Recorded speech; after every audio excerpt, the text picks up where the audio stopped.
In Grover County, North Carolina, the name Bull Maddox meant something. It meant a man 6'4" and 250 pounds who had been riding since before most of the county's current residents were born.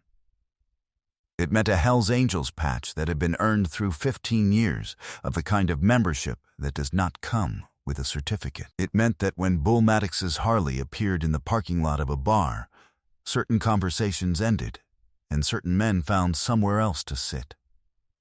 It meant a reputation that had accumulated the way weather accumulates, not through any single storm, but through the reliable presence of something that could become a storm at any moment. People in Grover County said things about Bull Maddox. They said, "Don't look at him wrong." They said, "Don't park in his spot." They said, "He doesn't start things, but God help you if you do." They said, "Dangerous. Trouble. Someone to avoid." Every single one of them was right. They were also missing the most important thing about him, which was this. Every Sunday morning at 9 o'clock. For 3 years running, Bull Maddox parked his Harley in the small lot behind the Grover County Family Shelter on Elm Street, took off his vest and hung it from the handlebar, walked through the side door in a plain white t-shirt, and sat on the floor of the children's room with his back against the wall and a book in his lap. And for the next 90 minutes, he read to whoever was there. What happened the Sunday that changed would change what Grover County understood about who he was, and what it cost him to protect something he had never told a soul he cared about. The Grover County Family Shelter sat in a converted Victorian house on the corner of Elm and 3rd, the kind of building that had been many things before it became what it was, and that wore all its histories simultaneously. The high ceilings of a prosperous family's parlor, the institutional linoleum of an earlier attempt at something public, the art on the walls that the current director had collected from local schools and artists, because she believed that a place where people were surviving the worst things that had happened to them should also be a place with color in it. The director's name was Patricia Odom. She had run the shelter for 11 years and had the particular combination of warmth and iron that the job required in equal measure, and she kept the shelter funded through a combination of county allocation and private donations that she cultivated with the precise, unrelenting attention of a gardener who understood that things only grow if you tend them.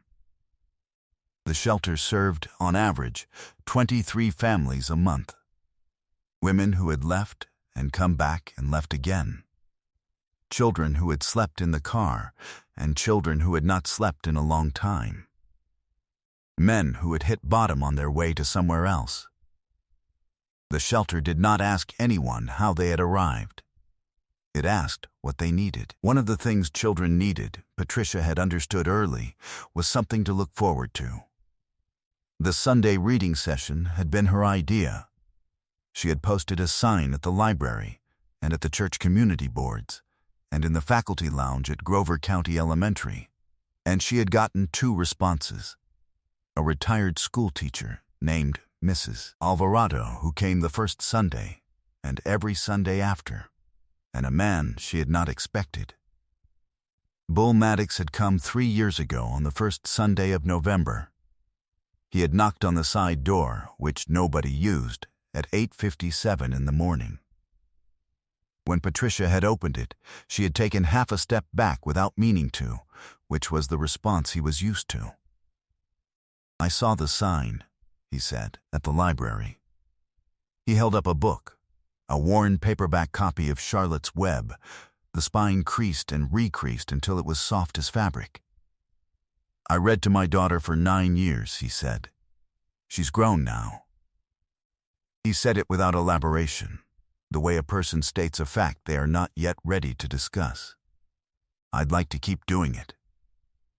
Patricia had looked at him for a moment. She had made a decision in that moment the way she made all decisions, on the evidence in front of her, without reference to what anyone else would have said. 9 o'clock, she said. He had been there every Sunday since. Before we go any further, drop your city in the comments right now. Anywhere you're watching from in the world, I want to see it. Subscribe so you never miss the next one. Because what I'm about to tell you about Bull Maddox, about who he was before 9 o'clock and who he became in that room, is the part that nobody in Grover County knew. Nobody except the children. And children, it turns out, are not always wrong about who to trust. Now, back to that children's room and what was waiting there one Sunday morning in April. Because what walked in behind Bull Maddox that day was the kind of thing that only happens when someone has something they are willing to fight for. His real name was Gerald Maddox. He had been Bull since he was 19 years old, when a construction foreman had watched him carry a load that was meant for 2 men and had said the name once, and it had stayed. He was 53 years old now, and he had been Gerald Maddox his whole life inside his own head, and Bull Maddox to everyone else, which was a distinction he had stopped trying to explain. He had a daughter named Claire, who was 26, and who lived in Raleigh, and called on Thursdays, and who had, 3 years ago in October, sent him a copy of Charlotte's Web in the mail, with a note that said, "You used to read this to me every night until I was 11. I thought you might want it back." He had read the note 4 times and put it in the drawer under the copy of the book, and had not known, for 2 weeks, what to do with either one. Then he had seen the sign at the library. He kept the vest on the handlebar every Sunday because he understood that the vest was what people saw first, and that what people saw first in a children's room at a family shelter was not a neutral matter. He was not ashamed of the vest. He was practical about it. In the same way that he wore his steel-toed boots in the machine shop and his good boots to the county fair, he understood that the right tool for the right occasion was not weakness. It was consideration. He brought a different book every week. He kept a list in the Notes app on his phone, not a formal list, just titles he had read or titles someone had mentioned, or titles he had found on a shelf at the used bookstore on Main Street, where the woman who ran it had, around the 4th or 5th visit, started setting things aside for him. She had not asked why he needed them. He had not explained. They had developed, in this way, a transaction that was also something else. He had a specific way of reading aloud that the children at the shelter had learned to expect. Slow enough to see the pictures in their heads, fast enough to keep the story moving, with different voices for different characters that he committed to entirely, which had made a 7-year-old girl named Addie Coleman laugh so hard one Sunday that she had fallen off her chair, which had made everyone else laugh, including Bull, which was one of the 4 or 5 moments in the past 3 years that had stayed with him the way only certain moments stay. He sat on the floor because the floor was where the children were. That was the whole of it. Her name was Priya Anand. She was 8 years old, and she had been at the shelter for 6 weeks with her mother, and in those 6 weeks she had attended the Sunday reading every single time, because it was the thing in the week she looked forward to most, which she had not told anyone, but which her mother had understood from the way Priya woke up on Sundays earlier than any other day, already dressed. She was small for 8, with dark eyes that tracked a room, and the particular quality of attention that some children have, the kind that notices everything, that catalogs and retains, that makes adults vaguely aware they are being assessed. She had a habit of drawing in the margins of whatever paper was available, not pictures exactly, but patterns. Interlocking shapes that she modified slightly each time, as if she were working toward a version she hadn't found yet. She drew in the margins of the reading permission forms. She drew on the paper placemats at the shelter cafeteria. She drew on the back of her hand when there was nothing else. She had drawn on Bull's forearm once. In the 3rd week she had come, when he was reading, and she had been sitting close enough to reach his arm and had taken out her pencil and begun a pattern on the inside of his wrist before he noticed and looked down. He had not moved the arm. He had kept reading. She had finished the pattern and looked up at him, and he had looked down at her, and she had gone back to listening, and neither of them had acknowledged it. And when he had looked at his wrist on the way to his bike that afternoon, he had found a small interlocking spiral, 6 links, that he had kept until it faded. She had been drawing in his notebook, a composition book he used to track the reading list, when the door opened. It was the 3rd Sunday in April. The room had 7 children in it. Mrs. Alvarado was in the corner with the 2 youngest, a board book open in her lap. Bull was midway through chapter 4 of The One and Only Ivan, which had been going for 3 Sundays and which had produced, in the previous week, a collective and urgent concern for the well-being of a fictional gorilla that he had found privately satisfying. The door opened. His name was Randall Pruitt. He was 58 years old, and he was on the shelter's board of directors, which he had joined 4 years ago as a civic gesture, and which had turned out to be a position he enjoyed primarily for the leverage it provided over a budget he believed was being mismanaged. He was a man with a good suit and a phone he held at angles that suggested he was accustomed to being recorded and to being the one who determined when the recording stopped. He was the kind of man whose confidence was structural rather than earned, built into the frame of his life from the beginning, reinforced by money and the steady absence of any situation that required him to reckon with it. He had been told at the previous month's board meeting that a Hells Angels member was conducting reading sessions at the shelter. He had been told this by another board member with a specific register of concern that is less about the concern than about the telling. The pleasure of reporting an irregularity to someone who will act on it. Randall Pruitt had decided to see for himself. He came in without knocking. He stood in the doorway of the children's room and looked at the scene. 7 children on the floor, an older woman in the corner, and a large man in a white t-shirt reading aloud in a voice that was currently doing a convincing impression of a small and worried elephant. He looked at the vest on the handlebar outside, which he had seen through the window as he came in. He looked at Bull Maddox. Bull had stopped reading. He was looking at Pruitt. The children were looking at Pruitt. Priya was looking at Pruitt with the specific cataloging attention she brought to everything. Her pencil stopped midway through a new margin drawing. "I'd like a word," Pruitt said outside. Bull set the book face down on his knee. He looked at Mrs. Alvarado. She took over without being asked, her voice picking up the sentence where Bull had stopped, and the children turned back to her because the story was more interesting than the interruption. Bull stood. He was fully upright, exactly the thing the room shifted around. He walked to the door. He stepped outside. Pruitt closed the door behind them. "I'll get to the point," Pruitt said. They were in the corridor outside the children's room, and the corridor was narrow, and Pruitt had, in entering it, understood something about the geometry of standing in a narrow corridor with this particular man. He kept close to his side of it. "I'm on the board. I've reviewed the volunteer protocols. There's no background check on file for you." Bull looked at him. "I submitted one," Bull said. 3 years ago. Patricia Odom processed it." "That may be," Pruitt said. "But there are additional concerns." He paused in the way of a man who has prepared a list. "Your association. The patch. There are families in this shelter who have fled situations involving men like what?" Bull asked. The question was quiet. It was 7 words. It required an answer.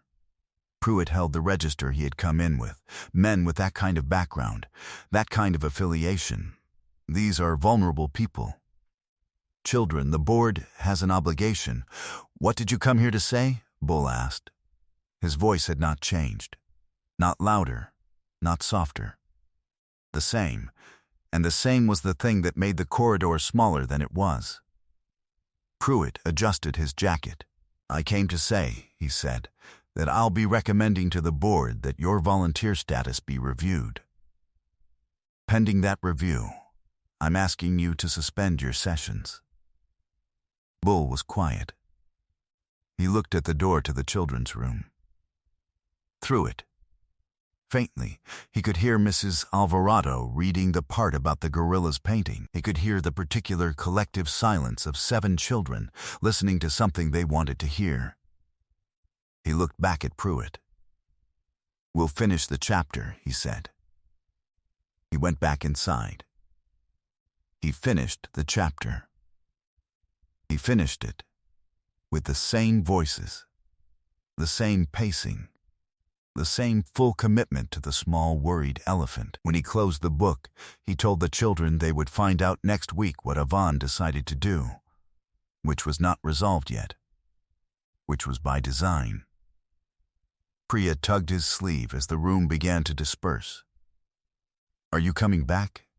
she asked. Her voice was quiet.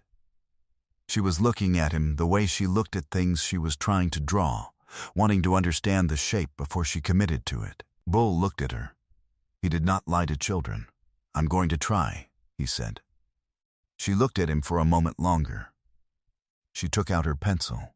She took his hand, his large, scarred, road-calloused hand, and she turned it over and drew a single small spiral on the inside of his wrist. 6 links, same as the first one. She put the pencil away. "Okay," she said. She went to find her mother. Bull stood in the empty room for a moment, looking at his wrist. Then he went to find Patricia Odom. Patricia listened to the full account of the corridor conversation without interrupting, which was her practice, and when Bull finished, she was quiet for long enough that he understood she was thinking rather than hesitating. "Pruitt doesn't have the authority to suspend you unilaterally," she said. "The board would need a vote, and the board would need a reason." She paused. "But he has 3 other board members who tend to go where he points. If he calls an emergency meeting, when's the next meeting?" Bull asked. 2 weeks. He nodded. "I'll be there," he said. Patricia looked at him. "It's a public meeting," she said. "Anyone can attend." He looked back at her. She understood, from his expression, that he had heard the word anyone in its full implication. He made one call that evening. Not to the chapter, not to any of the men whose names the county associated with his. He called a man named Fletcher Rhodes, who was 61 years old and who had been the Grover County chapter's road captain for 16 years. And who was, beneath that, a retired middle school English teacher from Asheville, who had joined the chapter after his wife died and his daughter moved to Portland, and the house had gone quiet in a way he hadn't known how to fill. He told Fletcher what had happened. Fletcher was quiet for a long moment. "Does the board know about the program?" he asked. "What it actually does? The numbers? The kids who come specifically for this?" "Patricia has records," Bull said. "Then the board needs to see them," Fletcher said, "before the meeting." A pause. "And the meeting needs a full room." Bull said nothing. "You know what I mean by a full room," Fletcher said. "I know," Bull said. "The question," Fletcher said carefully, "is whether you want that." Bull looked at his wrist. The spiral was still there. Pencil gray on pale skin, 6 links in a chain that went back to its beginning. "It's not about what I want," he said. Fletcher was quiet. "No," he said, "I suppose it isn't." The Grover County Family Shelters Board meeting was held on a Thursday evening in the community room of the county library. It was a public meeting, which typically meant 6 people, and 2 of them on their phones. This one had 63. They came in 1s and 2s in small groups, signed the public attendance sheet, found chairs, and were quiet. Not performatively quiet. The quiet of people who had been somewhere before and knew how to behave in a room. 12 of them were in Hell's Angels vests. The others were in street clothes, men and women who had heard something through Fletcher Rhodes's phone calls, or through the grapevine that connects people who are paying attention. Patricia Odom presented the data first. 3 years of Sunday reading sessions, average of 9 children per session, documented impact on children's reading engagement and weekly shelter mood assessments. Letters from 3 mothers whose children had begun asking to go to the library on weekdays for the first time. She placed the stack of documentation on the table in front of the board and let them look at it. Randall Pruitt had not expected a full room. He recalibrated twice, between the time he sat down and the time the meeting was called to order. He recalibrated once when he counted the attendance. He recalibrated again when he understood, from the quality of attention in the room, that the people here had come with the intention of being here and were not going anywhere. He still made his argument. He was a man of structural confidence, and structural confidence does not dissolve in the presence of contrary evidence. It adjusts its angle of approach. He spoke about liability. He spoke about the shelter's image. He spoke about the vulnerable populations served and the obligation to ensure that volunteers were vetted through a process that was, he paused here for weight, thorough. Bull Maddox sat in the back row and did not speak. He had been asked if he wanted to address the board. He had said no. What he had said instead to Patricia was, "Let the record speak. And let the room speak. I'll sit in the back." Patricia had looked at him for a long moment. "You understand," she said, "that if you speak, you might win faster." "I know," he said, "but I don't want to win by being what he thinks I am." She had understood that. The board voted. The motion to suspend the volunteer sessions failed 4-2. The 2 votes in favor were Pruitt's and the board member who had brought the original concern. The room did not cheer.